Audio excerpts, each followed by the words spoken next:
Canal Relíquias Cristãs. Inscreva-se, ative o sininho e receba sempre conteúdos que irão abençoar a sua vida.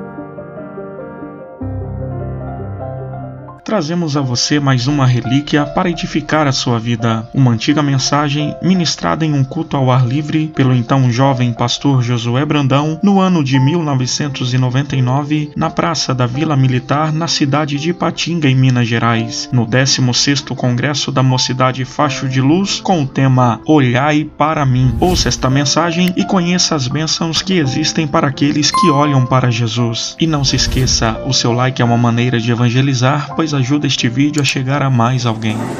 Livro do profeta Isaías, muito obrigado, o capítulo de número 45 e o versículo de número 22.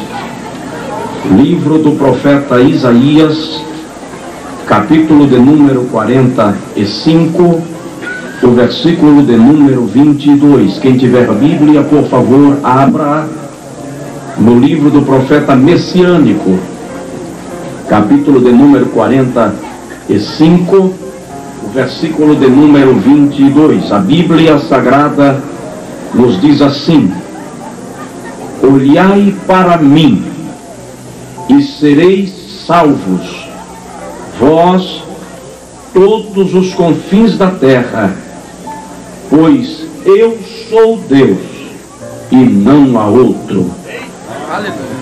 Olhai para mim, vós, todos os confins da terra, e sereis salvos vós todos os confins da terra, pois eu sou Deus e não há outro. Nós gostaríamos de nesta noite, no nome de Jesus, falarmos sobre olhai para mim. Este é um convite de Deus para todos os homens que habitam sobre a face da terra. Neste texto, o profeta Isaías estava profetizando para Israel no cativeiro babilônico. E neste texto, desde o versículo de número 1, o Senhor Deus, através da profecia, vem revelar o nome do rei Ciro, rei persa, que seria comissionado por Deus para decretar a libertação dos cativos hebreus na terra da Babilônia.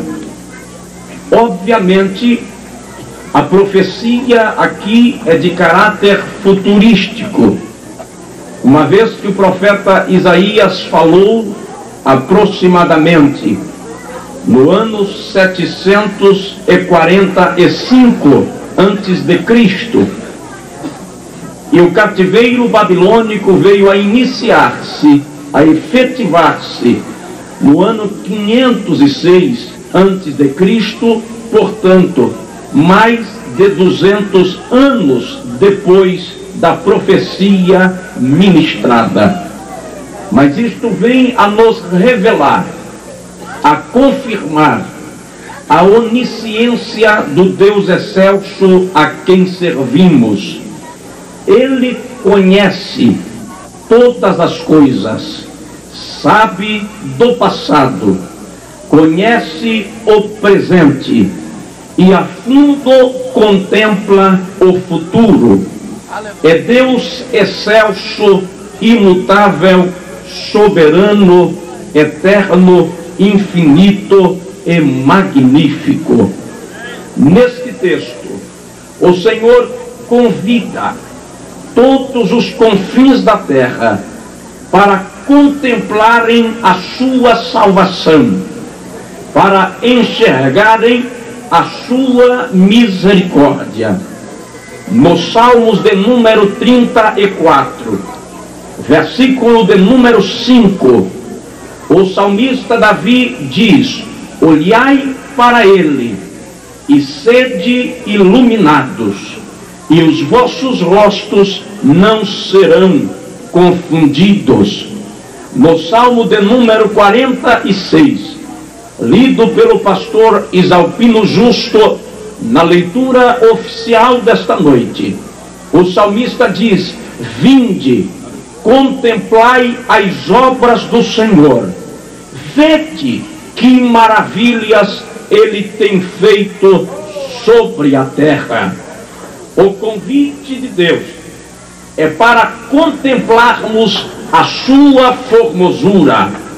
Na epístola do anônimo escritor aos Hebreus, capítulo de número 12, versículo de número 2, ele afirma: olhando sempre para Jesus, autor e consumador da nossa fé, o qual, pelo gozo que lhe estava proposto, desprezou a ignomínia, suportou a cruz e assentou-se à direita de Deus. Glórias ao Senhor. O convite de Deus, portanto, é para que a terra, para que todo homem tenha os seus olhos firmados no Cristo infalível, no Cristo imutável e poderoso que reina para todo sempre. No Evangelho segundo escreveu-nos São Mateus, o capítulo de número 28, versículo de número 8, o Senhor Jesus estava prestes a ser assunto aos céus, e ele disse: é-me dado todo o poder nos céus e na terra. Ide, portanto, e fazei discípulos de todas as nações, batizando-os em nome do Pai, e do Filho, e do Espírito Santo, ensinando-os a guardar todas as coisas que eu vos tenho mandado. E eis que eu estou convosco todos os dias, até a consumação dos séculos. Existem nestes 3 versículos 4 afirmações distintas e específicas proferidas por Jesus. A primeira é-me dado todo o poder no céu e na terra. Todo poderio, toda majestade, toda soberania foi delegada ao Senhor Jesus Cristo. A segunda afirmação é: ide por todas as nações, por todos os confins da terra. A salvação é uma promessa, é uma dádiva de Deus para os homens das metrópoles e das aldeias, para os ricos e os pobres, para doutores e indoutos. A terceira afirmação de Jesus é: ensinando-os a guardar todas as coisas. A mensagem de Deus, a salvação, a entrega a Deus, exige uma verdadeira rendição ao Senhor, guardando todas as coisas.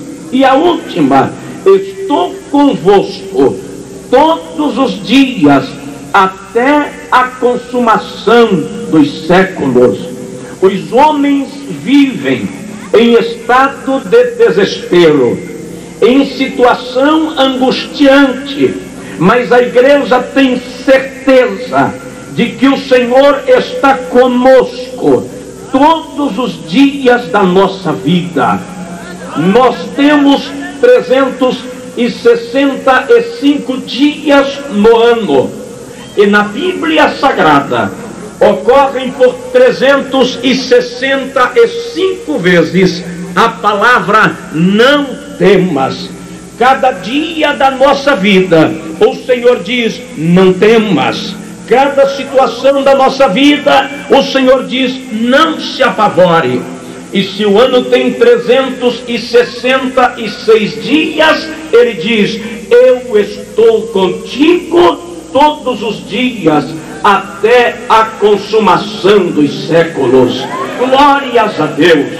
não há certeza maior, não há alegria maior que viver na comunhão de Deus e na sua companhia. O profeta Isaías, ele diz: olhai para mim e sereis salvos. Mas, diletos irmãos e amigos, o que significa este olhar para Deus? O que vem a ser este visualizar Jesus? Não é o mero erguer os olhos, não é a mera contemplação admiradora. Olhar, em primeiro lugar, significa voltar-se para Ele com arrependimento. O povo de Israel estava no cativeiro babilônico por causa dos seus pecados. E quando o Senhor lhe diz: olhai para mim, ele estava dizendo: voltai para mim com arrependimento, e eu vos tirarei do cativeiro da Babilônia. Olhar para Deus é reconhecer a sua capacidade de perdoar, a sua misericórdia infindável e a nossa necessidade de perdão. No livro Pentateuco de Números, capítulo de número 21, versículo de número 4 ao versículo de número 9, o povo de Israel estava no deserto do Sinai, e a Bíblia diz que eles não estavam conformados com o maná que comiam do céu, e passaram a blasfemar de Deus, a murmurar contra Moisés. E em meio à murmuração, a Bíblia nos revela que vieram serpentes venenosas do deserto, que picavam os hebreus e eles morriam pelo efeito mortífero do veneno.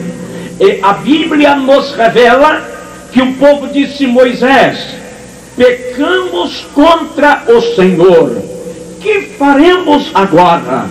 E quando Moisés foi consultar a Deus, o Senhor lhe disse: faz uma serpente de bronze, coloca-a sobre uma haste, e todo aquele que olhar para a serpente sarará. Aquela serpente era o símbolo dos nossos pecados, sobre Jesus Cristo no alto do Calvário, fonte de salvação. Quando os hebreus olhavam para ela, tomavam uma atitude de arrependimento e eram perdoados e curados. Arrepender-se é dar uma volta de 180 graus e mudar a direção da nossa vida. O salmista Davi, nos Salmos de número 66, versículo de número 19 e 20, dizia: se eu tivesse guardado pecado no meu coração, Deus não teria me ouvido. Mas graças a Deus, o Senhor ouviu a voz das minhas orações e atentou para o meu clamor. O filho de Davi, escrevendo Provérbios, no capítulo de número 28, versículo de número 13, dizia: aquele que encobre as suas transgressões nunca prosperará, mas o que confessa e deixa alcança misericórdia. Glórias a Deus. Nós estamos aqui nesta noite, e a razão da nossa alegria é o fato de sentirmos o poder de Deus nas nossas vidas. Nós fizemos frisar ontem à noite lá no templo, e gostaríamos que as pessoas acompanhassem o nosso raciocínio. No mês de março, deu-se início à guerra da Iugoslávia.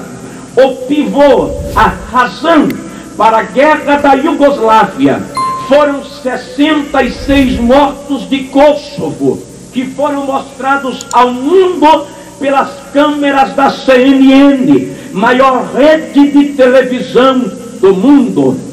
Quando as nações do Ocidente viram diante das câmeras 66 mortos brutalmente assassinados, decretaram guerra contra o presidente Slobodan Milošević. Agora, por favor, observem, no mês de fevereiro, o Brasil teve 4 dias de carnaval. Nos 4 dias de carnaval ocorreram 435 acidentes com vítimas fatais relacionadas às festas carnavalescas. Durante os 4 dias de carnaval, ocorreram 135 assassinatos relacionados à festa carnavalesca. Durante os 4 dias de carnaval, ocorreram 96 afogamentos relacionados ao carnaval. Dá-se um total de 656 mortes.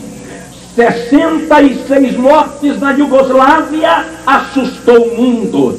656 mortes em dias de festa no Brasil não assustou ninguém. Na quarta-feira veio a famosa quarta de cinzas, e os adúlteros do carnaval, os traficantes do carnaval, os dançantes do carnaval, esperam que na quarta de cinzas os seus pecados tenham sido perdoados. Triste engano, caros amigos. Só Jesus perdoa pecado e só o seu sangue purifica o homem. Na primeira epístola de João, capítulo de número 1, versículo de número 7, a Bíblia nos diz: se andarmos na luz, como Ele na luz está, temos comunhão uns com os outros, e o sangue de Jesus Cristo, seu Filho, nos purifica de todo pecado. Estamos na praça da Vila Militar, em Ipatinga, nesta noite, porque sabemos que já fomos perdoados e o sangue de Jesus já nos lavou de todas as transgressões. A igreja canta alegremente nesta noite, porque sente o gozo do perdão de Deus, porque desfruta a alegria da misericórdia de Deus. Ah, caros irmãos, nós temos alegria. O Facho de Luz comemora 16 anos de organização, porque tem o perdão de Deus na vida. Nós estamos num país onde o marginalismo cresce dia após dia, onde a prostituição propaga-se dia após dia. Já não se pode, um pai de família sincero já não tem coragem de assentar-se com filhas e esposa diante da tela da televisão para assistir determinados programas da programação brasileira. Mas eis aqui uma mocidade perdoada, lavada, remida e purificada pelo sangue de Jesus Cristo. Quem sente perdão enalteça a Jesus nesta noite.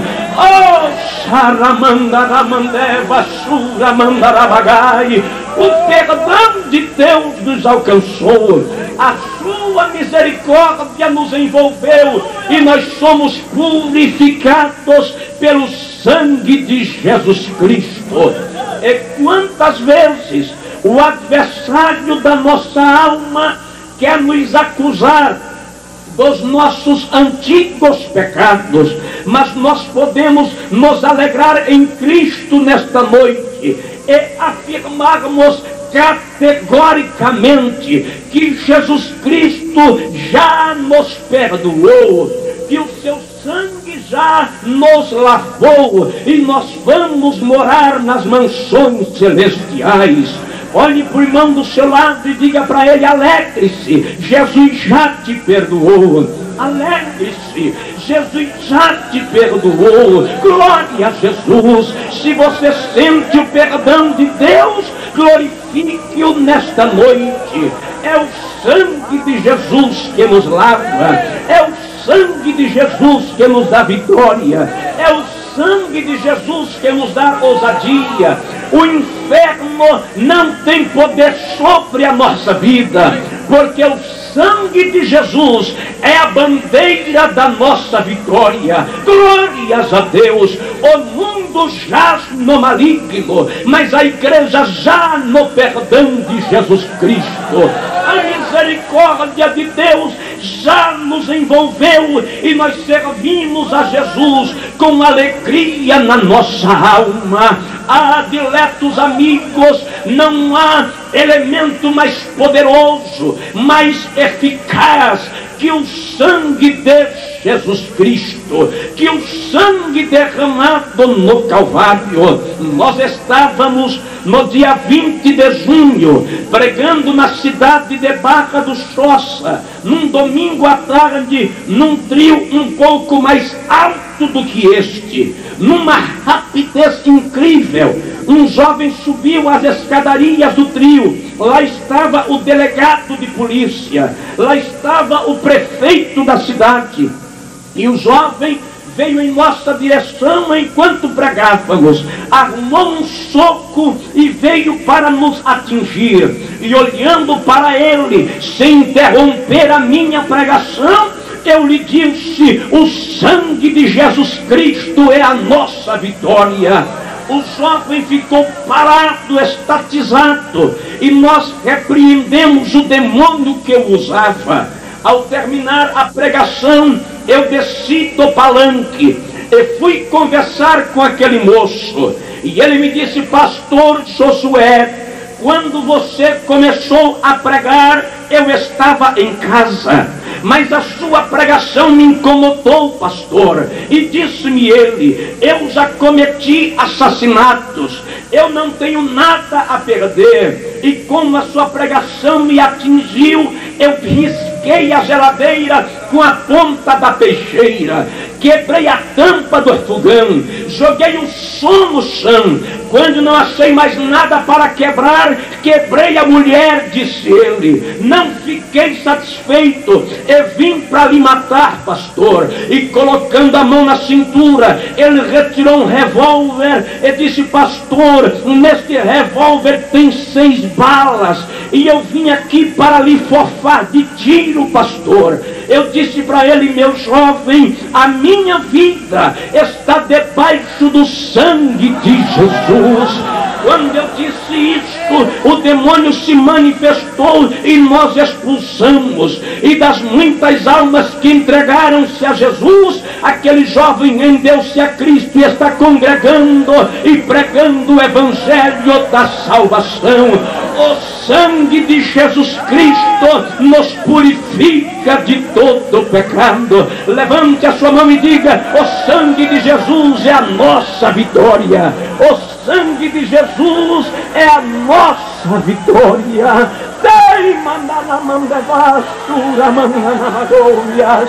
Arrependimento para quem olha para Jesus.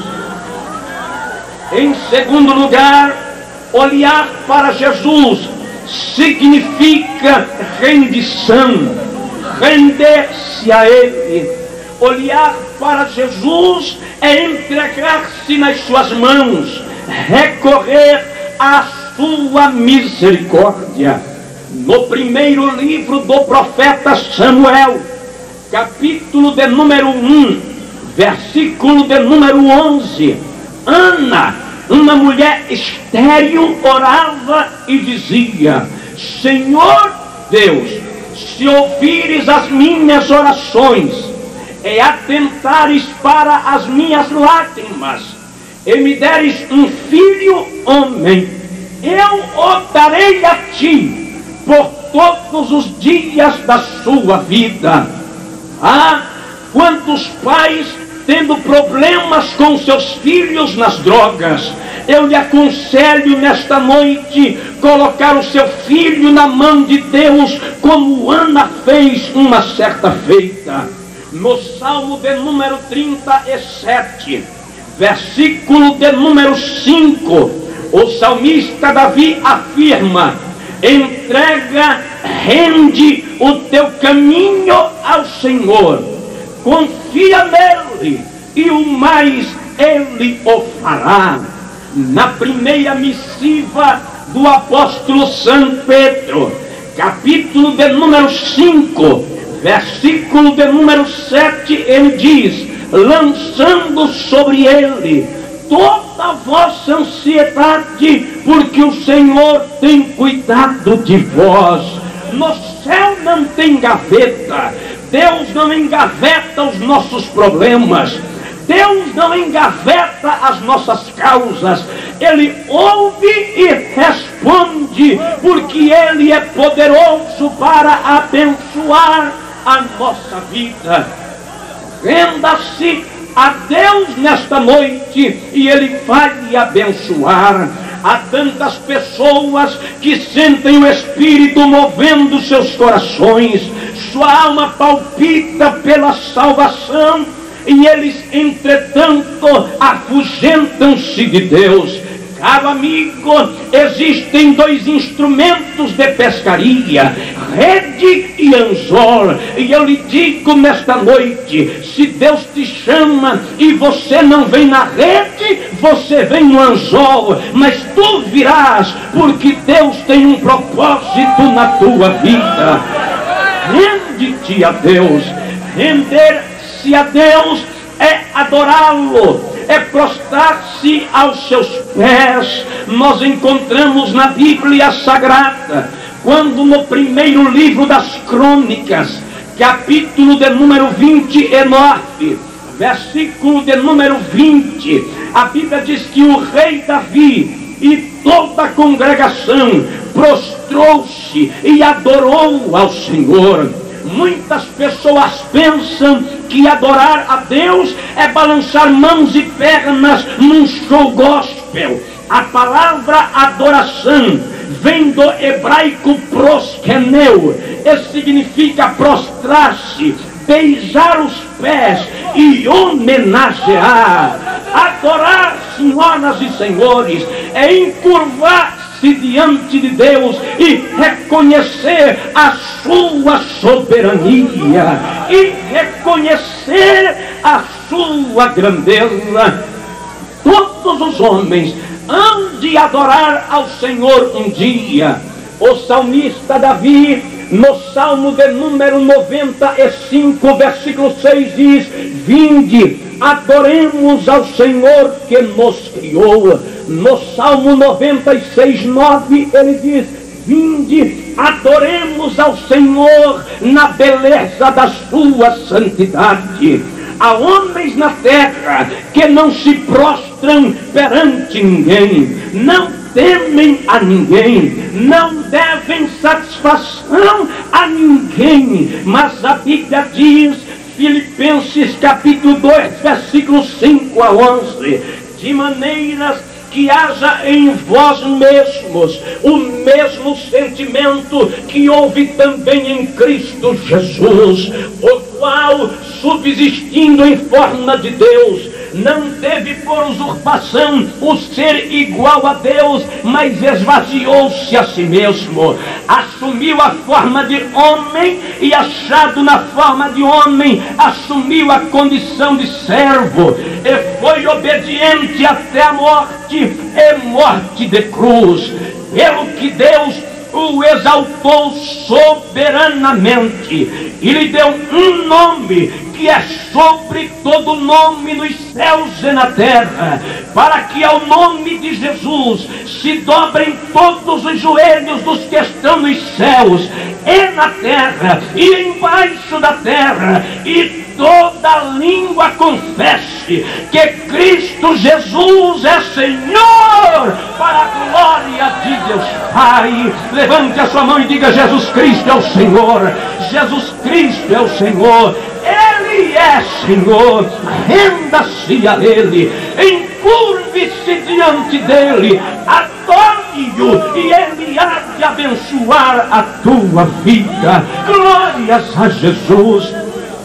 Em terceiro lugar, olhar para Deus é um ato de confiança, é um ato de convicção, é um ato de fé, é um ato de busca da sua face.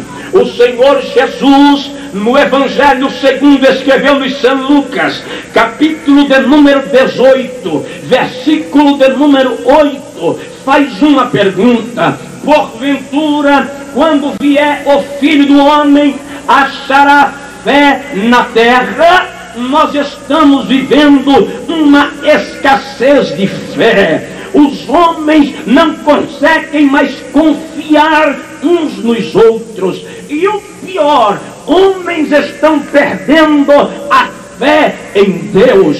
Homens estão em desespero. A confiança saiu pelo ralo. A fé está em estado de SOS. Mas nesta noite nós viemos vos fazer notório que Jesus Cristo é o amigo em quem se pode confiar, é o amigo em quem se pode depositar fé, porque Ele não falha jamais, Ele não nega auxílio, Ele não se afasta do desesperado. A confiança é o segredo para uma vida vitoriosa. O mundo perdeu-a, mas a igreja vive cheia de fé, porque serve ao Deus que vive pelos séculos dos séculos. E quando se serve ao Deus que é dono da fé, vive-se uma vida feliz, vive-se uma vida alegre. Vamos confiar no Senhor. As nossas autoridades não prosperam porque não depositam confiança no Deus da salvação. Eu viajava uma certa feita com o Senhor e ele me disse: pastor Josué, eu morei 2 anos e alguns meses na Dinamarca, disse-me ele. E olha, pastor, na Dinamarca eles nem precisam de Jesus. Disse-me ele: pastor, a vida na Dinamarca é tão organizada que eles não pagam aluguel porque têm casa para morar, não tem coletivos nas ruas porque eles têm carro na garagem, não existem mendigos nas praças porque todos são empregados. E ele me disse: Jesus não precisa ir na Dinamarca. E eu disse para ele: meu senhor, o senhor está esquecido que a Dinamarca tem o maior índice de suicídios deste final de século. Ele disse: você tem razão. A nossa conversa continuou e ele me disse: mas eu admiro os indianos, a religiosidade deles. E eu perguntei-lhe: o senhor sabia que a Índia tem mais de 300 milhões de deuses? Ele disse: mas pastor, é isto que eu admiro na Índia. E eu disse para ele: o senhor está esquecendo que a Índia apresenta um dos maiores índices de miséria deste final de milênio. Ele deu um sorriso amarelo e disse: você tem razão. Olhando para ele eu falei: meu amigo, o que a Dinamarca precisa, o que a Índia precisa, é o que o senhor precisa, de um Deus que abençoa e não nega socorro ao seu povo.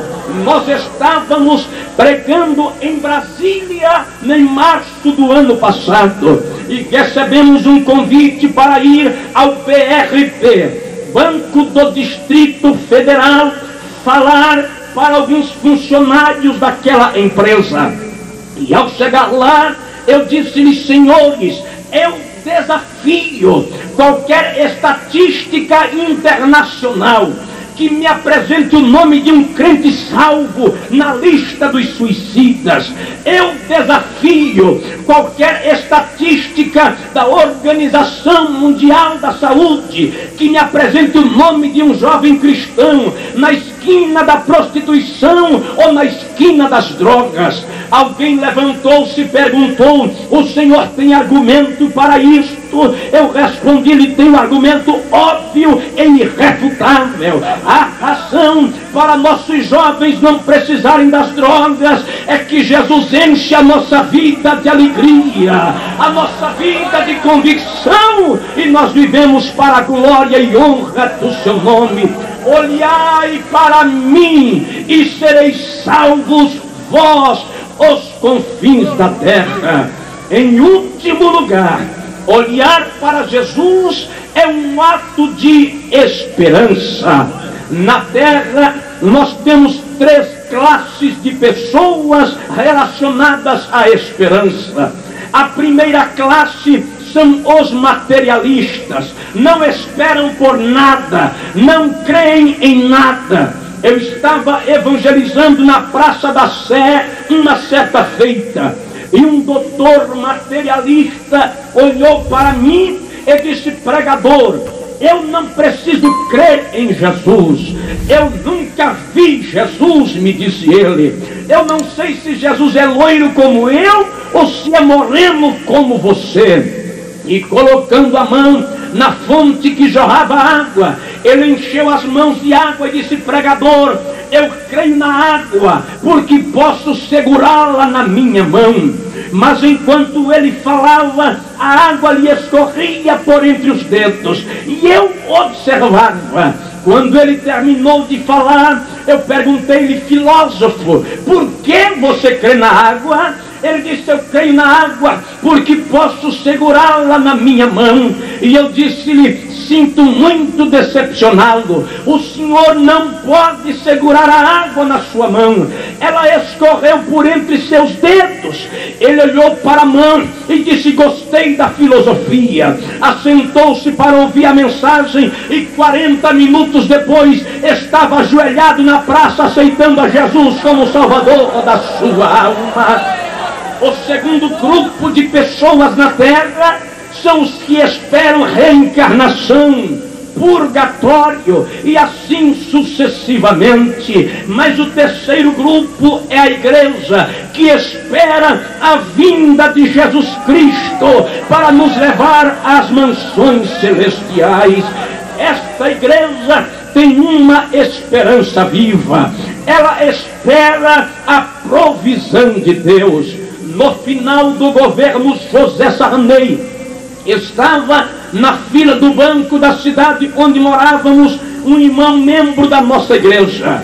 Um grande empresário da cidade entrou no banco, não pegou fila, retirou um envelope daqueles amarelos cheio de dinheiro, notas graúdas, e disse para o irmão da igreja: tu és crente, mas és pobre. Eu não sou crente, mas sou rico. E disse ele: o meu Deus está dentro desse envelope. 99% do meu Deus ficou dentro do banco, disse o empresário. No outro dia, a pedido do então eleito presidente da República, Fernando Augusto Collor de Mello, o presidente José Sarney deu feriado bancário. O Deus daquele empresário ficou nos cofres do Banco Central. 15 dias depois, ele suicidou-se, morreu desesperado. Mas aquele irmão hoje é dono de alguns supermercados, dono de algumas farmácias, de alguns carros, porque nós temos esperança no Deus que tudo providencia. A nossa esperança não são planos econômicos, a nossa esperança não são governantes humanos, a nossa esperança está no céu, Jesus Cristo de Nazaré. O rico empresário, quando quebra, vai para o suicídio. O crente, quando quebra, diz: eu sei que o meu Redentor vive e que um dia ele se levantará sobre a terra. O grande latifundiário, quando perde a lavoura, desespera, embebeda, suicida-se. O crente, quando perde a lavoura, diz com Abacuque: ainda que a videira não floresça, não haja fruto na figueira e não haja mantimento na oliveira, ainda que o gado da malhada desapareça e as ovelhas do campo sumam, todavia eu me alegrarei no Senhor e esperarei no Deus da minha salvação. Esta igreja tem esperança, esperança no Deus que de tudo cuida. Esta igreja tem esperança de vitória. No livro de Josué, capítulo de número 10, versículo 12 a 14, Josué estava na guerra contra os amorreus. E a Bíblia nos revela que chegava a noite e Josué preocupou-se. Subindo no monte de Gileade, Josué olhou para o sol e disse: sol, detente no monte de Gileade, e tu, lua, para no vale de Aijalon, até que haja vitória no meio do povo de Deus. A Bíblia diz que o sol estacionou, a lua deu espera, até que o povo de Israel venceu os seus adversários. No final da década de 70, a NASA, Agência Espacial Norte-Americana, meteoros atingirão a Terra no próximo milênio. No meio da pesquisa, a NASA teve que fazer uma regressão nos dias da história através dos seus computadores. E ao chegar no início, a NASA sentiu a ausência de um dia na história da humanidade.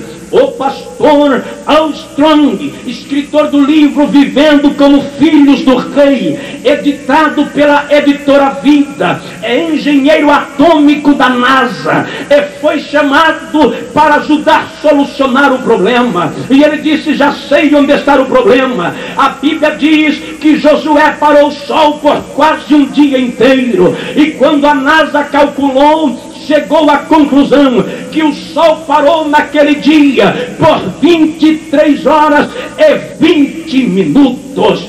Faltavam 40 minutos para o dia ausente da história, e o pastor foi para a história de Ezequias, quando Deus regrediu em 10 graus o relógio de Acás.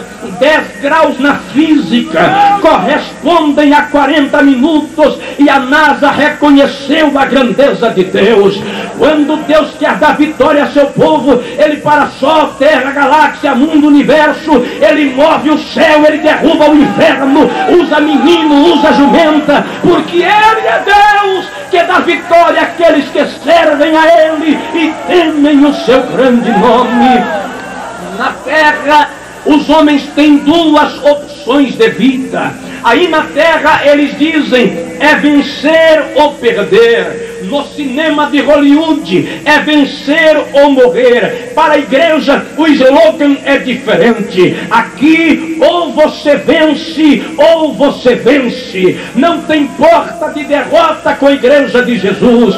É vitória ou vitória. Olhe para o irmão do seu lado e diga para ele: ou você vence ou você vence. Ou você vence ou você vence. Mas em todas estas coisas somos mais do que vencedores por aquele que nos amou. Nós somos os campeões da terra. A vitória é nossa pelo sangue de Jesus.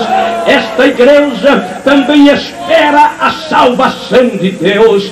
Atos 4:12 diz: em nenhum outro há salvação, porque em cima no céu, embaixo na terra, nenhum outro nome é dado entre os homens pelo qual devamos ser salvos. Os homens esperam salvação através dos evangelhos de Allan Kardec. Os homens esperam salvação através das mensagens de Maomé, ou através das mensagens de Nyoki Chokada ou Buda, mas todos eles são falíveis e morreram sem esta salvação. Esta igreja espera a salvação em Jesus de Nazaré, o infalível Salvador do mundo. Em último lugar, esta igreja espera a glorificação. O apóstolo São Paulo, escrevendo a sua epístola a Tito, no capítulo de número 2, versículo 13, dizia: aguardando a bem-aventurada esperança e o aparecimento da glória do nosso Deus e Salvador, Cristo Jesus. Nós aguardamos a volta do Senhor. Eu não sei se os habitantes de Ipatinga chamam-se ipatinguenses, mas se perguntarmos a eles qual é a tua esperança, alguém vai dizer: a minha esperança é ser executivo da Uzi Minas. Outros vão dizer: a minha esperança é o prêmio acumulado da Telecena. Alguns dirão: a minha esperança é uma mansão no bairro nobre de Ipatinga. Se perguntar a estes crentes qual é a sua esperança, eles vão abrir a harpa no hino 300 e vão cantar: nossa esperança é sua vinda, o Rei dos Reis vem nos buscar. Não se turbe o vosso coração, crede em Deus, crede também em mim, disse Jesus. Na casa de meu Pai há muitas moradas. Se não fosse assim, eu vou-lo teria dito: vou preparar-vos lugar. E quando eu for e vos preparar lugar, virei outra vez e vos levarei para mim mesmo, para que onde eu estiver, estejais vós também. Primeira carta de Paulo aos Tessalonicenses, capítulo 4, versículo 16 a 18, Paulo diz: porque o mesmo Senhor descerá do céu com alarido e com voz de arcanjo e com a trombeta de Deus, e os que morreram em Cristo ressuscitarão primeiro. Depois nós, os que estivermos vivos, seremos arrebatados ao encontro do Senhor nos ares. A palavra arrebatar vem do latim rapere, que significa transportar de um lado para o outro. Nós seremos transportados desta para outra vida. E o interessante é lembrar: o Cristo que virá não é como veio antigamente. Ele veio como homem, virá glorificado. Ele veio como réu, virá como rei. Ele veio num jumento, virá em glória eterna. Ele veio para morrer, agora vem buscar aqueles que ele salvou através da sua morte. Esta é a maior esperança da igreja. E o Cristo que eu espero não é este que está amarrado no seu peito, pendurado numa corrente de ouro 18. O Cristo que eu espero não é o Corcovado do Rio de Janeiro, que alguns dias atrás precisava de pedreiro para consertar e fazer retoques. O Cristo que eu espero de João tem o cabelo branco como uma branca lã, e os olhos como chamas de fogo, e a língua como espada afiada de 2 gumes, e a voz como a multidão de muitas águas. Veste uma vestitalar resplandecente e tem um cinto de ouro puro à altura do peito. O seu pé é como latão reluzente saído da fornalha. Ele virá arrebatar a sua igreja. Ele virá arrebatar a sua noiva. Glórias a Jesus. Quem tem essa esperança, levante a mão e glorifique a Deus.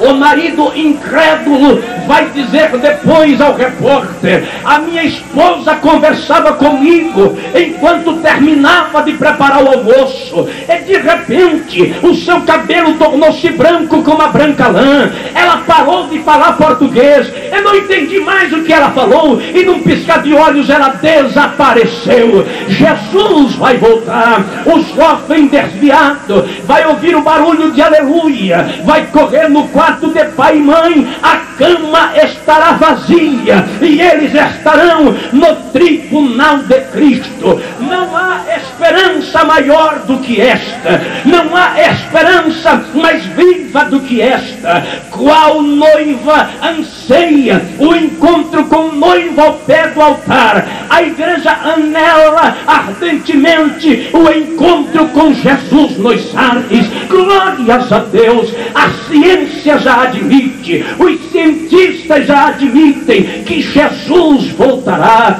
Dia 11 passado, a Rede Globo, o SBT, a Band e os jornais faturaram alto com as profecias de Nostradamus sobre o fim do mundo. Ontem eu lia no jornal, algumas pessoas estão complicadas com os bancos, porque soltaram cheques, cartão de crédito, gastaram à vontade na terça-feira, porque na quarta não teriam mais conta corrente. Quinta-feira amanheceu, o cheque foi depositado, a seguradora que cobrou a compra. Mas, meus amigos, a igreja não espera fim de mundo, a igreja espera fim da dispensação da graça. Nós adentraremos nas mansões celestiais.